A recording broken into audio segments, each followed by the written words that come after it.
Hello and welcome, आपका स्वागत है फिर से एक और नई वीडियो में। इस वीडियो में हम पढ़ने वाले हैं बिजनेस स्टडीज का chapter 5, emerging mode of business. Emerging mode का मतलब क्या होता है? बिजनेस कॉन्टिन्यूसली चेंज हो रहा है। आप देख रहे हो कि जो बिजनेस ऑफलाइन थे ना, अब वो बिजनेसेस ऑनलाइन होते जा रहे हैं। लोगों को ऑनलाइन बिजनेसेस में ज़्यादा मजा आता है, ऑनलाइन बिजनेसेस में ज़्यादा कमाई होती है, ज़्यादा प्रॉफिट होता है। तो हर बिजनेस को ना शिफ्ट होना पड़ रहा है, कहाँ से? ऑफलाइन से ऑनलाइन। तो वो बिजनेस कैसे शिफ्ट हो रहे हैं? क्या बिजनेस हमारे हमेशा के लिए बदल जाएंगे? अगर बिजनेस बदल रहे हैं तो उनके अंदर कितना चेंज आ रहा है? अगर बिजनेस ऑफलाइन से ऑनलाइन शिफ्ट होता है तो उसको क्या क्या करना पड़ता है? वो सारी चीजें हम इस चैप्टर के अंदर देखने वाले हैं। तो चलिए शुरू करते हैं अपने चैप्टर को।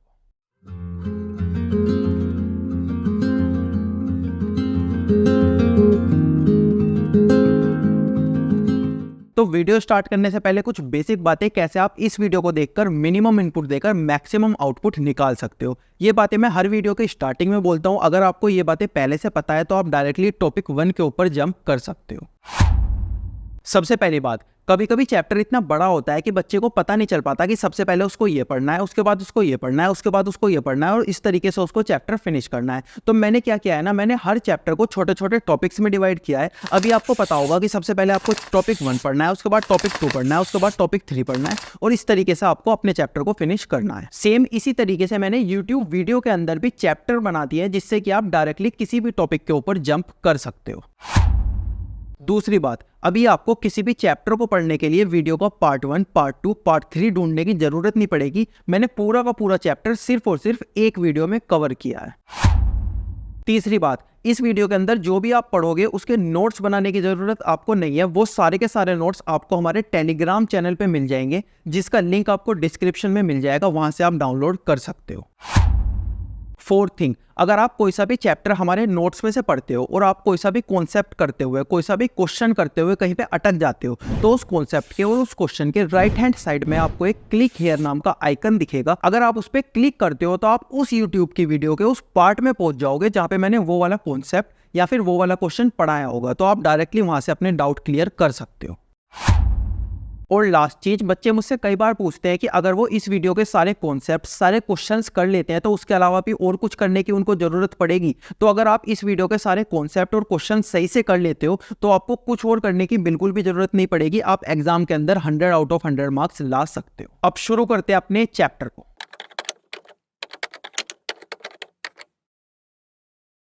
टॉपिक 1 इस चैप्टर का हमारे पास आता है ई बिजनेस एंड ऑनलाइन ट्रांजैक्शंस। सबसे पहले देखते हैं कॉन्सेप्ट ऑफ ई बिजनेस है क्या, इलेक्ट्रॉनिक बिजनेस का मतलब है क्या। देखो, सबसे पहला ऐसा नहीं है कि इलेक्ट्रॉनिक बिजनेस के थ्रू हम एक नए टाइप का बिजनेस कर रहे हैं। जो हमारा पुराना बिजनेस है ना, उसे हम अलग तरीके से कर रहे हैं। ऐसा नहीं है कि जो हमारा पुराना बिजनेस है उसे हम फेंक दे रहे हैं और एक नए टाइप का बिजनेस लेके आ रहे हैं। ऐसा नहीं है। जो हमारा पुराना टाइप का बिजनेस था ना, उसे ही हम आगे बढ़ा के इंटरनेट के थ्रू कर रहे हैं, ई बिजनेस कर रहे हैं, यानी कि इलेक्ट्रॉनिक बिजनेस हम कर रहे हैं। तो ये एक न्यू बिजनेस नहीं है, नया बिजनेस नहीं है। जो पुराना बिजनेस है उसकी नई फॉर्म ये है, न्यूएस्ट मोड है बिजनेस करने का।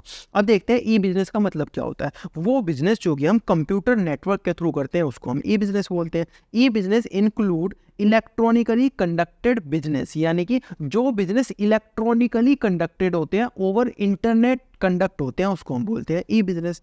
ई कॉमर्स क्या होता है? ई कॉमर्स यानी कि by and selling through internet. Goods और सर्विसेज को बाय करना और सेल करना थ्रू इंटरनेट, उसको हम बोलते हैं ई कॉमर्स। इसके बाद scope of e business. E business का क्या क्या स्कोप है? ई बिजनेस के अंदर हम क्या क्या कर सकते हैं?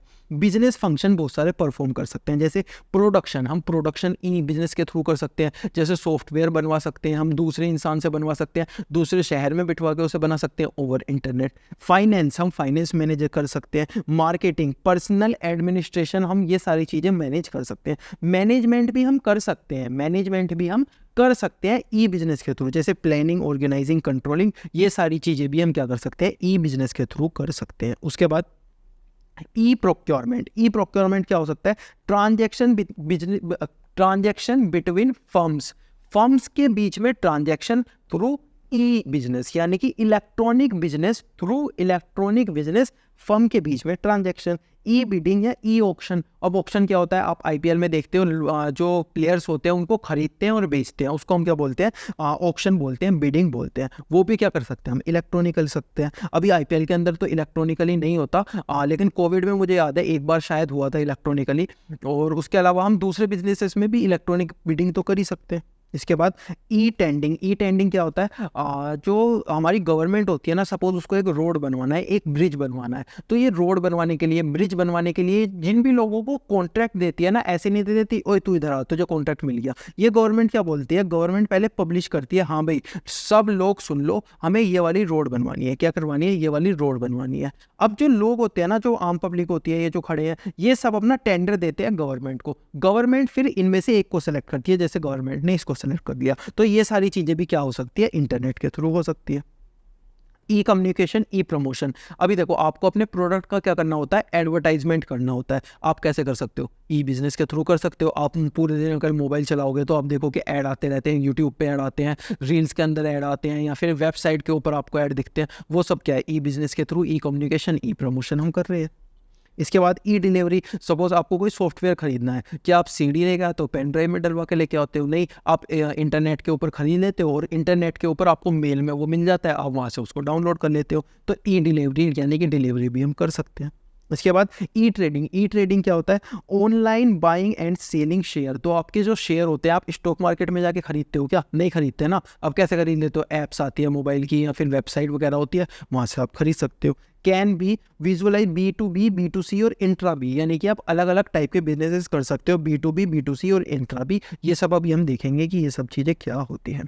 Constituent of e business. E business किस किस टाइप के हो सकते हैं, सबसे पहले B to B. B to B यानी कि बिजनेस टू बिजनेस। एक बिजनेस ने दूसरे बिजनेस को सामान बेच दिया, उससे पैसे ले लिए। इस बिजनेस ने किसी और बिजनेस को बेच दिया, उसको हम क्या बोलते हैं, बी टू बी यानी कि बिजनेस टू बिजनेस। इसके बाद B to B, B to C यानी कि एक बिजनेस कंज्यूमर को सामान बेच रहा है, कंज्यूमर बिजनेस से सामान खरीद रहा है, उसको हम क्या बोलते हैं, B to C. Intra B, business अंदर ही अंदर सामान बेच रहे हैं। जैसे एक बिजनेस है, इसकी दो पार्ट है, ए और बी।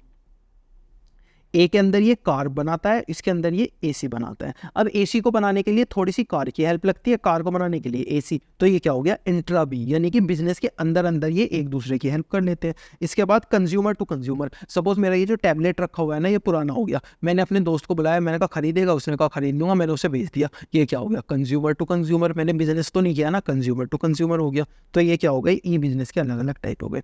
अब ई बिजनेस के क्या क्या बेनिफिट्स हो सकते हैं, easy of formation, lower investment, इसके अंदर हमारी इन्वेस्टमेंट कम लगती है। कन्वीनियंस, ये हर टाइम चल सकता है। अगर मैं एक शॉप खोलता हूँ, वो एक पर्टिकुलर टाइम पे खोलूंगा ना, उसको बंद कर दूंगा रात में। लेकिन यहाँ पे क्या हो सकता है, अमेजोन पे तो आप रात को 12 बजे, रात को 4 बजे, या सुबह 12 बजे, या दोपहर में 4 बजे कभी भी शॉपिंग कर सकते हो। स्पीड, इसके अंदर स्पीड क्या हो जाती है, इंक्रीज हो जाती है। ग्लोबल रिसर्च, यानी कि आप क्या कर सकते हो, ग्लोबल सर्च कर सकते हो। आप यूएसए से सामान खरीद सकते हो, चाइना से सामान कर सकते हो, कहीं से भी खरीद सकते हो। पेपरलेस सोसाइटी, हमारी सोसाइटी क्या हो जाती है, पेपरलेस हो जाती है। पेपर बनाने में कितनी सारी ट्रीज कटते हैं, तो वो सब चीज़ों से हम बेनिफिट ले सकते हैं। इसके बाद लिमिटेशंस, क्या क्या बेकार बातें होती हैं।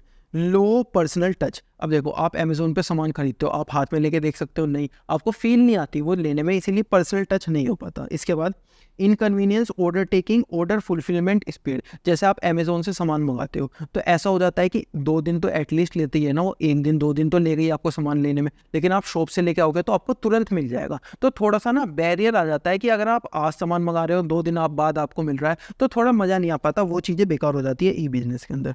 नीड टेक्नोलॉजी, इसके लिए हमें क्या चाहिए, बहुत ज़्यादा टेक्नोलॉजी चाहिए। Increase risk. अब आपकी मान लो कोई वेबसाइट से आपने सामान मंगाया, आपको पता है वेबसाइट सही है, फेक है, अच्छी है, बुरी है, क्या है, तो आपका रिस्क क्या हो जाता है, इंक्रीज हो जाता है। Resistance to adjust new technology. कभी कभी लोग न्यू टेक्नोलॉजी को एडजस्ट नहीं कर पाते। आप अपनी दादी दादा से पूछोगे तो वो तो अमेजोन वगैरह के सामान पे यकीन ही नहीं करेंगे। तो वो सब कुछ क्या होता है, न्यू टेक्नोलॉजी को कभी कभी लोग नहीं एडोप्ट कर पाते। एथिकल फॉल आउट, इसके अंदर लोग क्या करते हैं, फ्रॉड या स्कैम वगैरह भी करते हैं।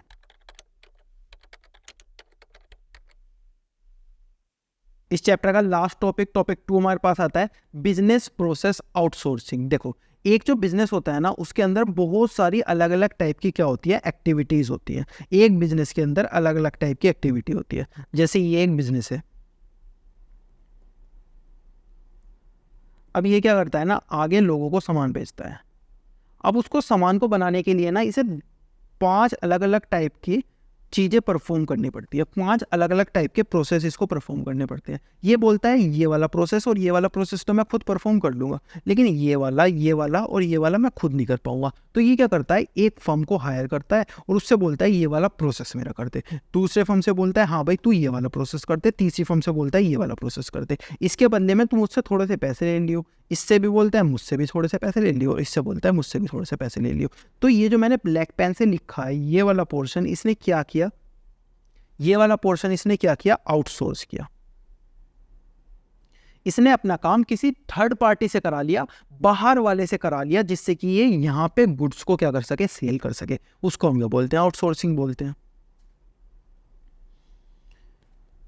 Non core some core activities to captive और थर्ड पार्टी स्पेशलिस्ट, यानी कि थर्ड पार्टी से आप अपना काम करवा सकते हो। अब ये जो काम इसने करवाया ना, ये जो सामान इसने आउटसोर्स किया, ये वाले जितने भी काम थे इसने आउटसोर्स किए, कुछ खुद किए, जो बाकी के आउटसोर्स किए वो 2 इंसान से ये करवा सकता है। एक तो थर्ड पार्टी से करवा सकता है, एक कैपेटिव सर्विस प्रोवाइडर से करवा सकते हैं। ये दोनों चीज़ें क्या होती है वो सब कुछ देखते हैं। इसके डेफिनेशन के अंदर भी हमने देखा कैपेटिव और थर्ड पार्टी ये दोनों क्या क्या होते हैं। देखो, एक फर्म होती है, सपोज ये कंपनी है, इसको एक एक्टिविटी बाहर से करवानी है।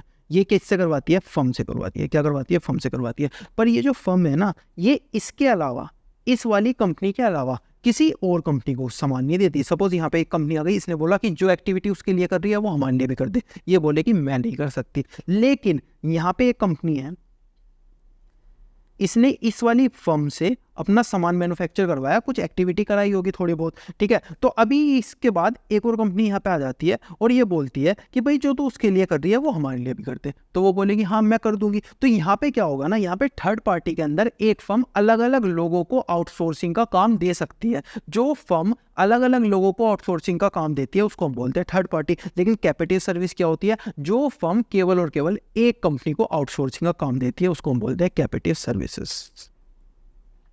तो जो बिजनेस होता है वो क्या करता है, वो अपनी जो एक्टिविटीज़ होता है, 10 टाइप की एक्टिविटीज़ है, उसमें से कुछ एक्टिविटीज़ थर्ड पार्टी से या कैपेटिव से करवा लेता है। थर्ड पार्टी यानी कि उस वाली फर्म से वो करवाता है जो फर्म अलग अलग लोगों को काम देती है, और कैपेटिव यानी कि उस फर्म से करवाता है जो फर्म सिर्फ और सिर्फ उस कंपनी का काम करती है। इसके क्या क्या फीचर्स होते हैं, कॉन्ट्रैक्टिंग आउट यानी कि हम बाहर वाले लोगों को कॉन्ट्रैक्ट देते हैं। नॉन कोर बिजनेस एक्टिविटी, अब देखो जो बिजनेस एक्टिविटी इंपॉर्टेंट है ना हमारे लिए वो हम खुद ही करते हैं। क्यों, हर कंपनी वो वाली एक्टिविटी खुद ही करती है, क्यों, उसमें खराबी नहीं आनी चाहिए। अब देखो एक चीज़ है जैसे कि ऑफिस है, उसके अंदर साफ सफाई जरूरी है, वो आप आउटसोर्स कर सकते हो कि कुछ दूसरी कंपनी के लोग आएंगे या दूसरे लोग आएंगे वो आके काम कर देंगे, क्योंकि उससे हमें इतना फर्क नहीं पड़ेगा। एक दिन सफाई नहीं होगी कोई दिक्कत नहीं होगी। लेकिन अगर मैं मेन काम उनको दे दूँ, मैं बोल दूँ जो मेरा गुड है वो तुम बना के लाओ, वो नहीं बना के लाए, उन्होंने कुछ फ्रॉड कर लिया, उन्होंने उस गुड को बना के खुद से बेच दिया कस्टमर को, तो मेरे साथ दिक्कत हो जाएगी। तो मैं वो वाली चीज़ें दे दूंगा जिससे मेरे बिजनेस पे ज़्यादा इंपैक्ट नहीं आएगा। नॉन कोर एक्टिविटी में बाहर वाले लोगों को दे सकता हूँ। इसके बाद आउटसोर्सिंग, थर्ड पार्टी, हम थर्ड पार्टी को क्या करते हैं, आउटसोर्स करते हैं अपना काम। नीड, पीपीओ की हमें क्यों जरूरत पड़ती है, सबसे पहले फोकसिंग डिस्टिंक्ट कैपेबिलिटी, यानी कि हर फर्म की ना अपनी अपनी कैपेबिलिटी होती है। जैसे मेरे को 10 एक्टिविटी करवानी है, मेरा ये बिजनेस है और मेरे को इसको गुड को बनाने के लिए 10 अलग अलग टाइप के काम करवाने पड़ते हैं। तो मैं 10 अलग अलग फर्म से करवाऊंगा जिनकी इन काम को करने में स्पेशलाइजेशन होगी। तो वो क्या करेंगे, फोकस कर सकते हैं अपनी स्पेशलाइजेशन में, और जो मेरा काम होगा वो भी अच्छे से हो जाएगा। अगर मैं खुद उस काम को करने जाऊँगा तो हो सकता है मेरी स्पेशलाइजेशन ना हो, वो काम उतने अच्छे से ना हो पाए। तो यहाँ पर हमें स्पेशलाइजेशन मिल जाती है। एक्सीलेंस यानी कि स्पेशलाइजेशन मिलेगी तो काम क्या होगा, अच्छे से होगा। कॉस्ट रिडक्शन, हमारी कॉस्ट क्या हो जाएगी, कम हो जाएगी। सपोज मेरे को कुछ काम करना है तो मुझे एक फैक्ट्री लगानी पड़ेगी, यार जरूरी थोड़ी ना है मैं बाहर वाली कंपनी को दे दूंगा, उसके पास फैक्ट्री होगी, वो मेरे को सामान बना के दे देगी, तो मेरी कॉस्ट भी क्या हो जाएगी, कम हो जाएगी। ग्रोथ अलायंसेस, सब लोग एक दूसरे के साथ मिलकर क्या कर सकते हैं, ग्रो कर सकते हैं। इकोनॉमिक डेवलपमेंट, क्या हो सकता है, हमारी इकोनॉमी भी इससे डेवलप हो सकती है। इसके बाद कंसर्न ओवर बीपीओ के साथ क्या क्या दिक्कतें आती है। कॉन्फिडेंस, हमें ना इस पर कॉन्फिडेंस नहीं आ पाता, यानी कि मैं बाहर वाले से काम करवा रहा हूँ, कैसा करेगा, अच्छा करेगा, बुरा करेगा, कॉन्फिडेंस कभी कभी नहीं आ सकता। वर्कर आर अनफेयर, जो हमारे वर्कर्स है कंपनी के अंदर वो सोचते हैं यार ये सारा काम बाहर वालों से करवाते हैं, ऐसा ना हो कल को मेरी नौकरी भी खतरे में आ जाए, तो थोड़ी सी दिक्कत वहाँ पे भी हो जाती है। इसके बाद एथिकल कंसर्न, बाहर वाले ने सही काम नहीं करा तो मेरे को आगे गुड्स जो भेजने हैं वो खराब तरीके से बिकेंगे, तो ये क्या होगा, एथिकल कंसर्न हो सकता है, इसमें मेरे जो एथिक्स है वो हर्ट हो सकते हैं। इसके बाद रेस्ट्रेनमेंट इन हाउ होम कंट्री, जैसे अगर मैंने अपना सारा का सारा काम यूएसए से करवा लिया तो तो यार यूएसए को तो फ़ायदा हो गया, मुझे तो कुछ भी फ़ायदा नहीं हुआ। तो जो हमारी होम कंट्री है उसके ऊपर भी कभी कभी थ्रेट आ जाता है। स्कोप ऑफ बीपीओ, बीपीओ क्या क्या टाइप का काम कर सकता है? फाइनेंसिंग सर्विसेज बीपीओ कर सकता है, यानी कि हम बाहर वालों से करवा सकते हैं फाइनेंसिंग सर्विसेज। एडवर्टाइजमेंट की सर्विस हम बाहर वालों से करवा सकते हैं, थर्ड पार्टी से करवा सकते हैं, कैपिटिव से करवा सकते हैं। कुरियर सर्विसेज हम बाहर वालों से करवा सकते हैं। कोर्स कस्टमर सपोर्ट, यानी कि जो हमारे कस्टमर केयर सर्विसेज होती है वो भी हम बाहर वालों से करवा सकते हैं।